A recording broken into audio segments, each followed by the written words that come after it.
Hi అండి, welcome back to zoom in properties. ఇప్పుడు మీకోసం అయితే ఒక అద్భుతమైన ప్రాజెక్ట్ అయితే తీసుకొని రావడం అయితే జరిగిందండి.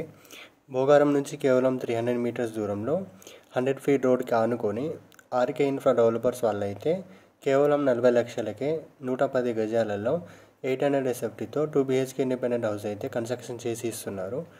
ప్రస్తుతానికి అయితే కస్టమర్స్ ఎవరైతే బుక్ చేసుకున్నారో కన్స్ట్రక్షన్స్ వరకు అయితే జరుగుతుంది. ఇప్పుడు కనుక మీరు హౌస్ బుక్ చేసుకుంటే 6 to 8 monthsలో మీకైతే హ్యాండ్ ఓవర్ ఇచ్చేస్తారు. ప్రాజెక్ట్ వచ్చేసి HMD అప్రూవల్ ప్రాజెక్ట్ అండి. ఫైనల్ అప్రూవల్ కూడా వచ్చేసింది. ఒకసారి ప్రాజెక్ట్ సరౌండింగ్ డెవలప్మెంట్ చూసుకుంటే ప్రాజెక్ట్ దగ్గర నుంచి కేవలం 1.5 kilometers దూరంలో మోర్ దెన్ 100 acresలలో మోర్ దెన్ 150 కంపెనీస్తో Rayaraopet TSIIC green industrial park అయితే ఉందండి. కేవలం 3 kilometers సరౌండింగ్స్లో Samit international schools and Jubilee Hills public స్కూల్తో పాటు Holy Mary and Vignan institute engineering colleges అయితే ఉన్నాయండి. ఇక్కడ నుంచి కేవలం 3.5 kilometersలో మనకు కీసరగుట్ట అయితే వస్తుందండి. జస్ట్ 3 kilometersలో మనకు ORR వస్తుంది. సో మరిన్ని వివరాలకు స్క్రీన్ మీద కనిపిస్తున్న నెంబర్కి అయితే కాల్ చేయండి. Thank you. జై హింద్.